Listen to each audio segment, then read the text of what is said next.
Olá pessoal, sejam todos muito bem-vindos a mais uma correção do exame de ordem aqui no meu canal do YouTube, Marcelo Valdir Monteiro.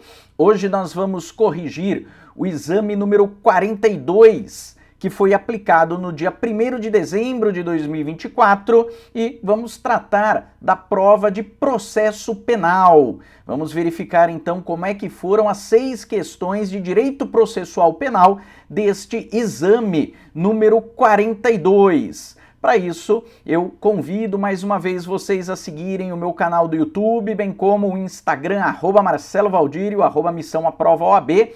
Qualquer dúvida, qualquer problema, eu estou à disposição nas minhas redes sociais e nos canais para que nós possamos interagir, conversar e explicar melhor como funciona o exame de ordem.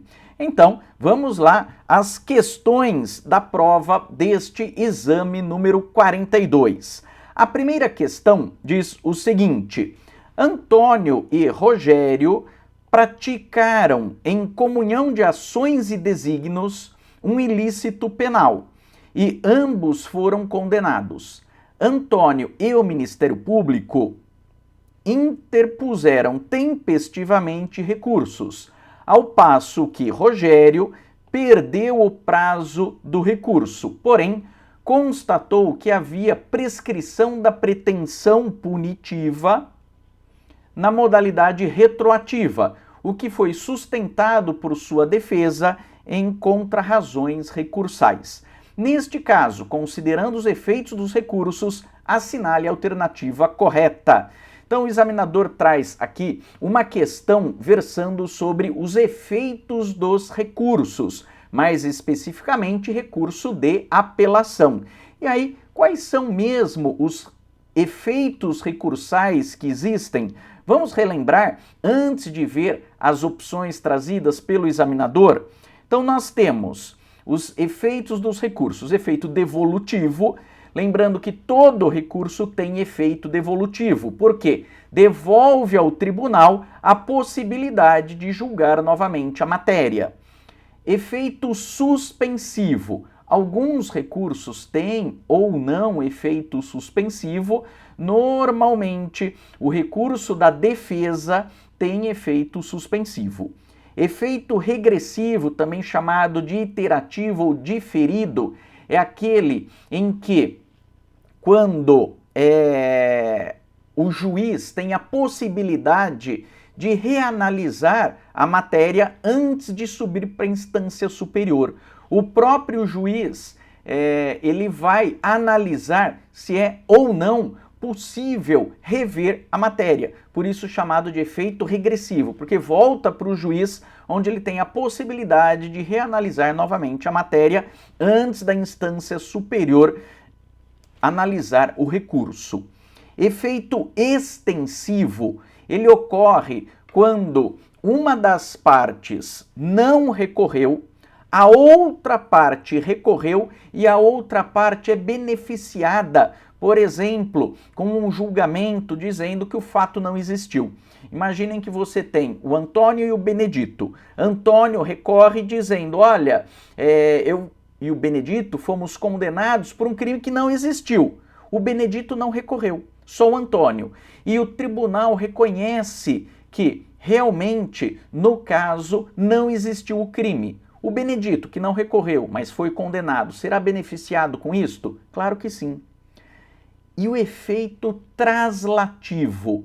O efeito traslativo é aquele em que o tribunal pode analisar matérias de ordem pública, mesmo que não tenha sido arguído pelas partes.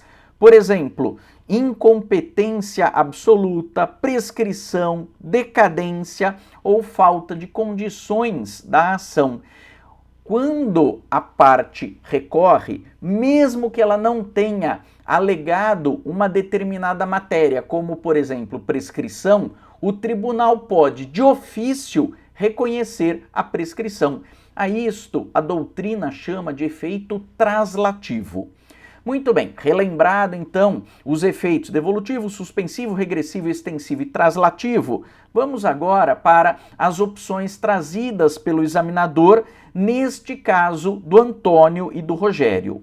Então nós temos ali a opção A, o efeito devolutivo do recurso permite que o juiz reconsidere a decisão recorrida? Não, isto não se chama efeito devolutivo. Quando o juiz tem a possibilidade de analisar novamente a matéria, se chama efeito regressivo. Então está errada esta alternativa. Letra B, efeito traslativo do recurso que permite a Rogério arguir a prescrição em suas contrarrazões. Exatamente, é a possibilidade do tribunal reconhecer de ofício. Como o Rogério não recorreu, mas o Ministério Público recorreu, ele vai fazer as contrarrazões. E nas contrarrazões, o Rogério pode sim alegar a prescrição e o tribunal reconhecer esta prescrição no chamado efeito traslativo. Efeito substitutivo do recurso permite que o tribunal conheça toda a matéria impugnada? Não, isso não existe. O tribunal ele vai julgar novamente a matéria e aí sim a decisão do tribunal substitui a decisão proferida pelo juiz de instância inferior, mas não é o caso perguntado aqui pelo examinador. E efeito extensivo do recurso permite que Rogério aproveite qualquer decisão favorável a Antônio. Vejam, o efeito extensivo permite sim que o corréu seja beneficiado, mas no caso do problema não se trata de efeito extensivo, e sim efeito traslativo. Lembram o exemplo que eu dei quando nós tratamos do efeito extensivo? Imaginem que o Antônio tenha recorrido dizendo que o fato não existiu. Opa, aí sim, se o tribunal julga procedente, o Rogério é beneficiado. Mas no caso, a arguição era de uma questão de prescrição. Isto é, o Rogério pode ser beneficiado, mas porque o tribunal pode reconhecer de ofício. É o chamado efeito traslativo do recurso. Então a alternativa correta é a letra B de bola. Outra questão diz: em um inquérito policial, o juiz decretou de ofício a prisão preventiva de Débora, sem que esta possuísse qualquer antecedente criminal, apontando como fundamento para a prisão a gravidade em abstrato do crime de homicídio culposo. Certo de que não houve a decretação anterior de medida cautelar diversa da prisão, assinale a opção que apresenta corretamente a alegação que você, como advogado de Débora, deve apresentar. Então, vamos lá. Pessoal, o juiz, no inquérito policial, decreta de ofício a prisão num crime culposo e com fundamentação em gravidade abstrata do delito. Ou seja, tá tudo errado, não é? Agora, por que isso está errado? Por que isso não pode acontecer? Então, vamos lá. Primeiro, a prisão preventiva, ela pode ser sim decretada pelo magistrado, mas a requerimento do Ministério Público, requerimento do querelante ou assistente ou representação da autoridade policial. Pode o juiz decretar a prisão preventiva de ofício? Não. O artigo 311 do Código de Processo Penal, com a redação trazida pelo pacote anticrime, é claro neste sentido, não é? O juiz não pode decretar a prisão preventiva de ofício, somente a requerimento do Ministério Público, do querelante ou representação da autoridade policial. E lembrando que o artigo 312 do Código de Processo Penal, ele traz os fundamentos para se decretar uma prisão preventiva. Garantia da ordem pública, garantia da ordem econômica, conveniência da instrução criminal e para assegurar a aplicação da lei penal. Só que, além destes fundamentos do artigo 312, se faz necessário também, para que o juiz decrete a prisão preventiva, que se tenha as condições do artigo 313 do Código de Processo Penal. E como condição, nós temos a exigência de ser crime doloso, punido com pena maior que 4 anos, ou o agente reincidente por crime doloso, ou praticado em violência doméstica, ou se houver dúvida sobre a identidade do agente. E aí vamos então verificar agora as opções trazidas pelo examinador. O magistrado não pode decretar a prisão preventiva de ofício, bem como não é cabível a decretação da prisão preventiva em delitos culposos. Esta é a alternativa correta. E nós vimos como fundamento disto o artigo 311 do Código de Processo Penal e o artigo 313 do CPP. Então, a fundamentação, não é, está lá no artigo 311 e 313 do Código de Processo Penal. Repassando só rapidamente as outras alternativas. O magistrado pode, de ofício, decretar prisão preventiva? Não, está errado, não pode. O magistrado pode decretar prisão preventiva de ofício no inquérito e no processo? Já vimos, artigo 311, não, tem que ser somente a requerimento. E o magistrado não pode decretar prisão preventiva de ofício, mas a gravidade em abstrato de um crime é um motivo legítimo para a decretação da prisão preventiva, mesmo quando o suspeito for primário? Não. Vimos que o juiz tem que fundamentar em uma das hipóteses do 312 e em uma das condições do 313. Portanto, a única alternativa correta é a letra A, de aprovado. Outra questão de processo penal do exame número 42. Amanda impetra habeas corpus em favor de Thelma, que foi presa preventivamente por decisão do juiz de primeiro grau, sendo acusada da prática de crime hediondo. O habeas corpus foi impetrado com o argumento de excesso de prazo. O tribunal concedeu a ordem de habeas corpus de ofício, fundamentando na incompetência do juiz que decretou a prisão. Sobre a hipótese narrada, assinale a afirmativa correta. Então vamos lá, pessoal. Amanda impetra habeas corpus em favor de Thelma, alegando que teve excesso de prazo. O tribunal, de ofício, reconhece a incompetência do juiz, ou seja, o tribunal não não entrou no mérito desta questão de excesso de prazo. Falou, opa, pera lá, o juiz que decretou a prisão é incompetente. Será que o tribunal está correto ou não? Vamos verificar o que diz o Código de Processo Penal. Lá no artigo 648 do CPP, nós temos como sendo uma das hipóteses de cabimento do habeas corpus a incompetência de quem ordenou a coação. Então, o juízo que decretou a prisão é incompetente. É uma das hipóteses de cabimento do habeas corpus.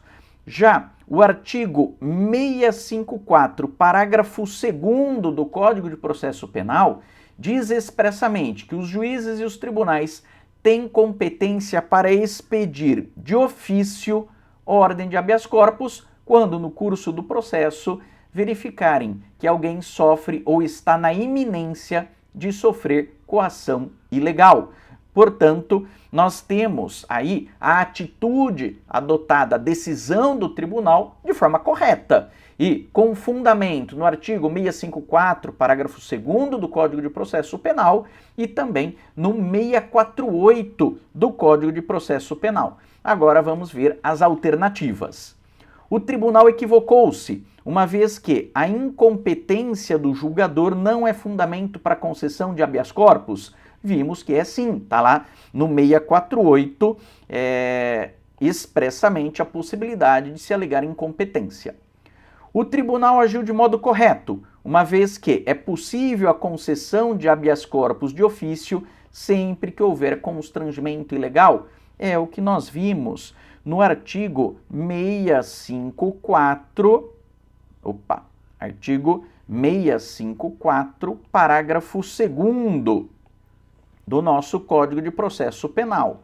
Então eu tenho ali artigo 654, parágrafo 2º do Código de Processo Penal, permitindo que o juiz reconheça de ofício este habeas corpus. Então esta, letra B de bola, é a alternativa correta.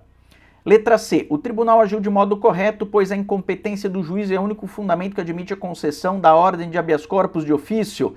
Não. Qualquer hipótese elencada no 648 e E lembrando que o 648 é um rol meramente exemplificativo.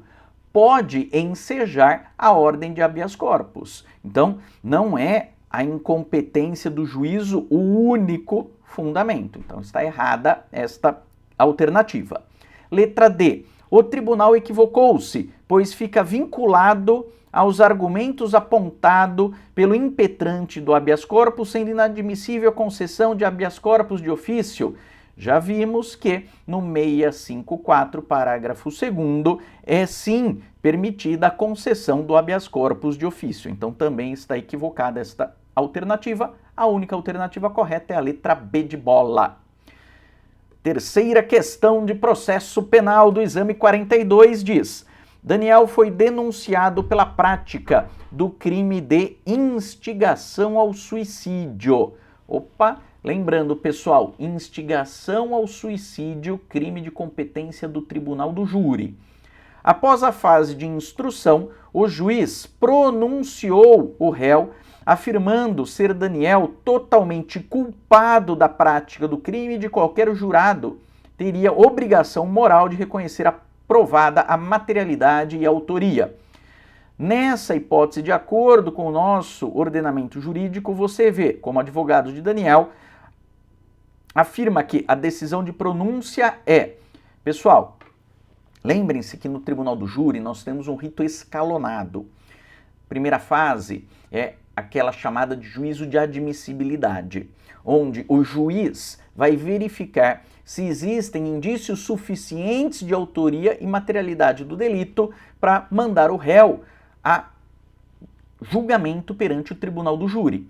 Pois bem, no caso, o juiz proferiu a decisão de pronúncia, mandou Daniel a julgamento perante o tribunal do júri, só que o juiz extrapolou. O juiz, na decisão de pronúncia, já diz que o Daniel é culpado. Isso não pode acontecer numa decisão de pronúncia. Quem julga são os jurados e não o juiz na decisão de pronúncia.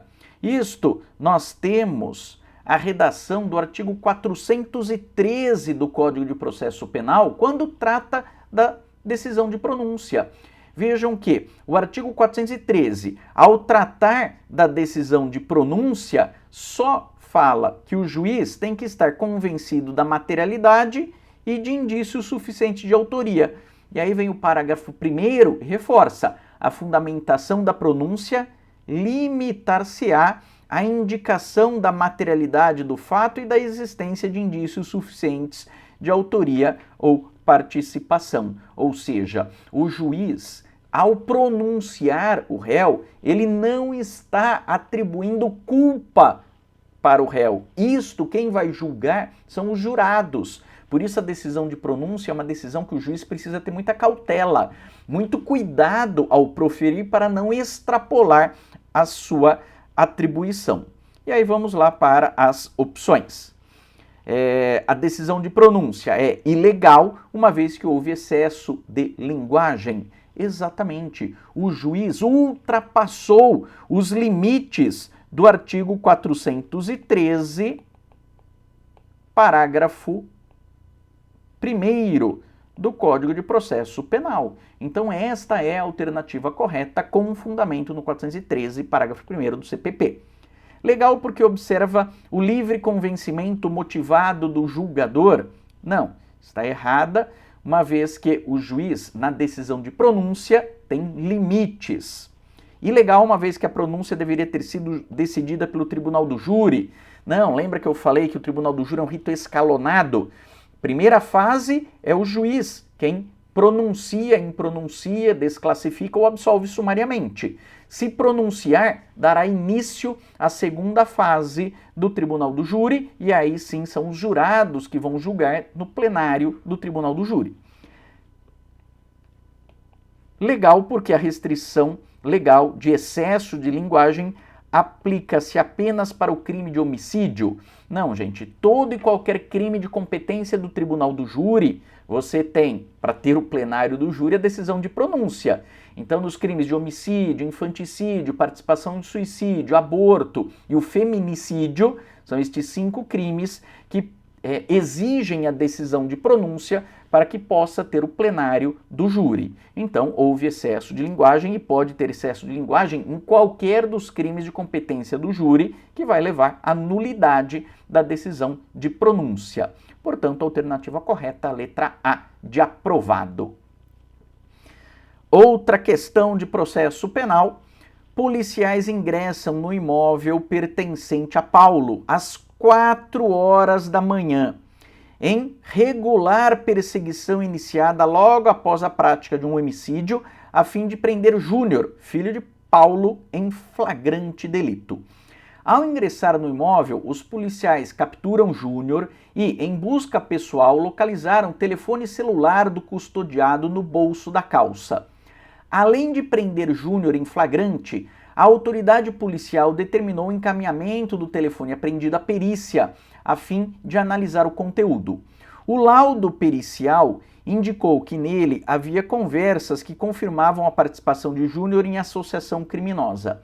Assim, foi instaurado inquérito policial contra Júnior para apurar o delito de associação criminosa.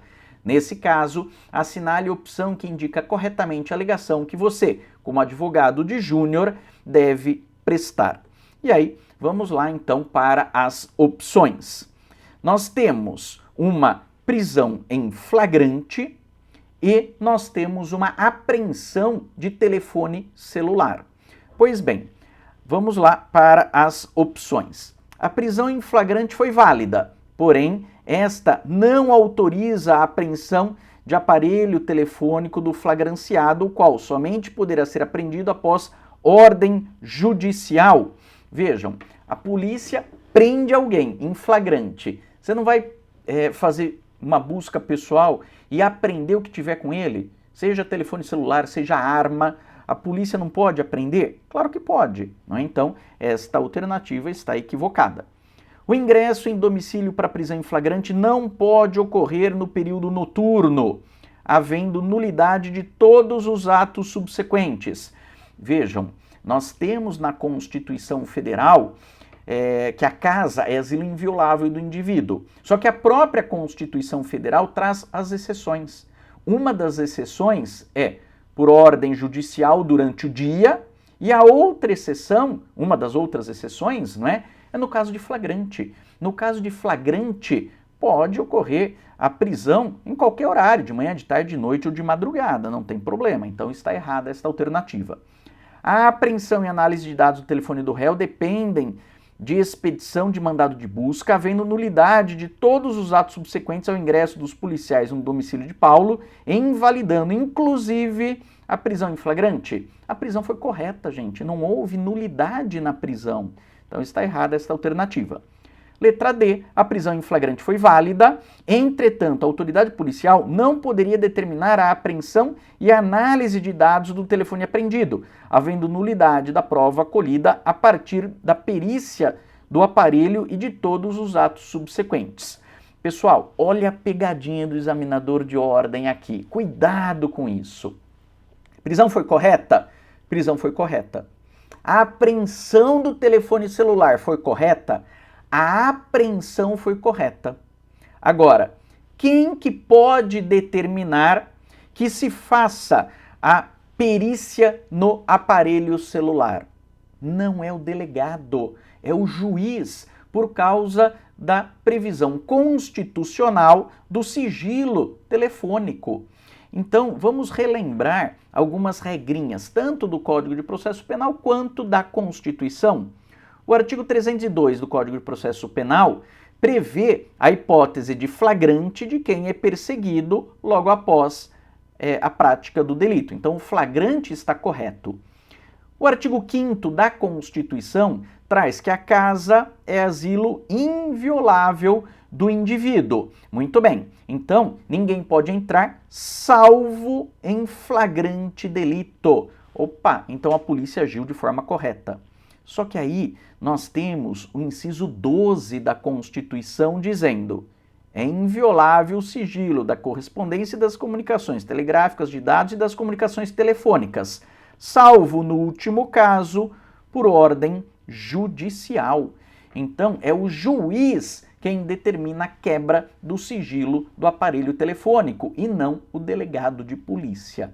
Questãozinha maldosa essa do examinador de ordem, por isso você tem que ler com atenção as questões e não de forma apressada. Leia com calma as questões, pense sobre a questão e veja se está correto. Quem determinou a quebra de sigilo telefônico, de acordo com a questão, foi o delegado de polícia. E o delegado não pode, está lá o artigo 5º, inciso 12, é ordem judicial.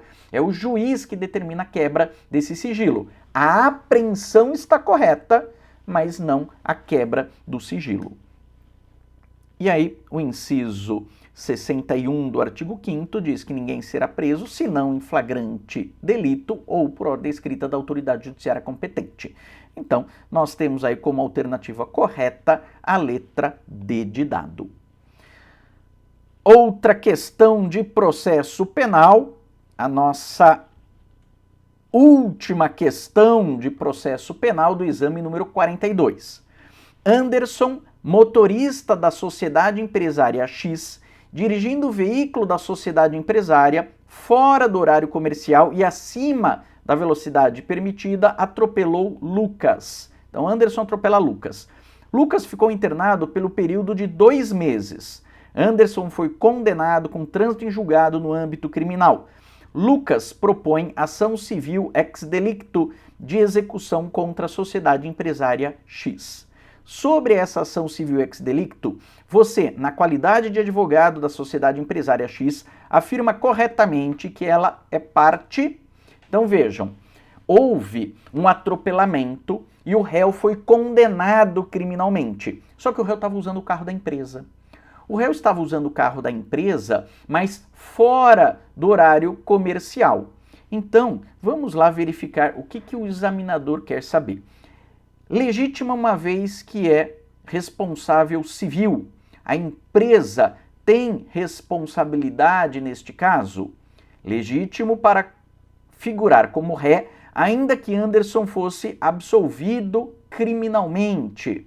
Ilegítima para a ação civil ex delicto de execução, uma vez que não teve oportunidade de participar da ação penal originária. Ilegítima para a ação civil ex delicto, seja de conhecimento ou de execução, que somente pode ser proposta contra o autor do crime.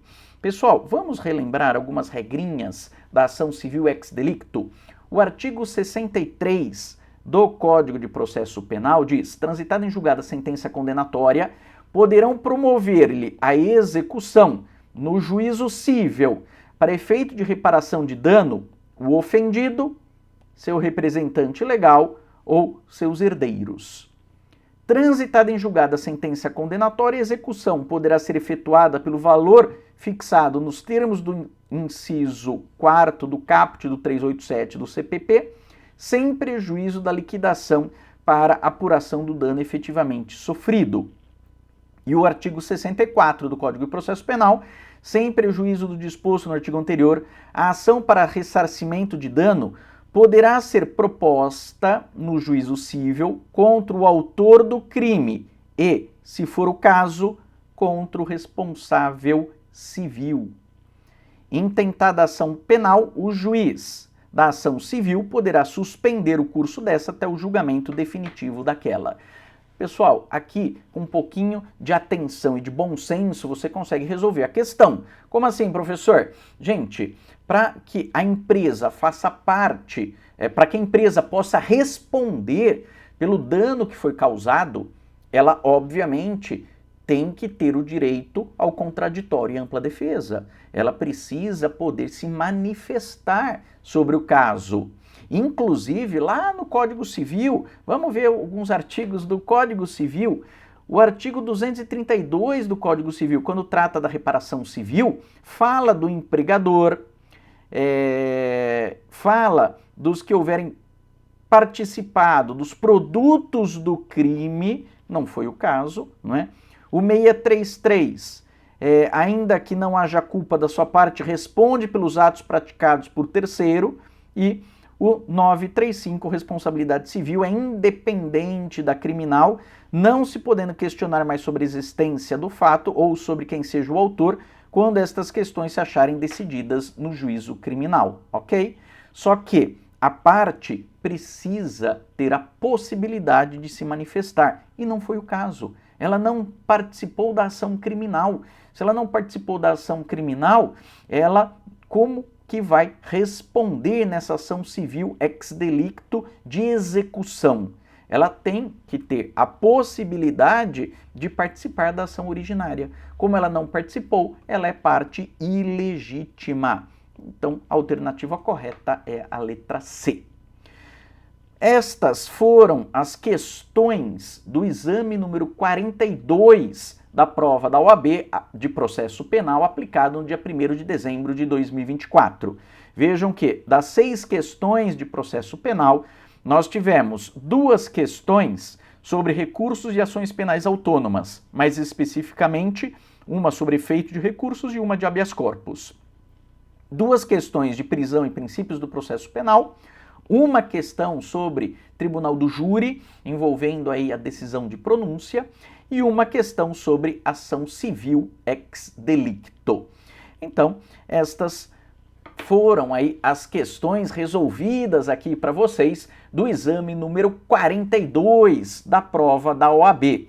Com isso, eu reforço mais uma vez para que vocês sigam as minhas redes sociais, se inscrevam no meu canal do YouTube para que juntos nós possamos alcançar o objetivo de vocês, que é aprovação no exame de ordem. E vocês sabem, nada melhor do que fazer as provas anteriores, uma vez que o examinador costuma perguntar sempre o mesmo assunto nas provas subsequentes. E fazendo as provas anteriores, você terá uma base sólida para resolver a questão que versar sobre a matéria que for lá no dia do seu exame de ordem, ok?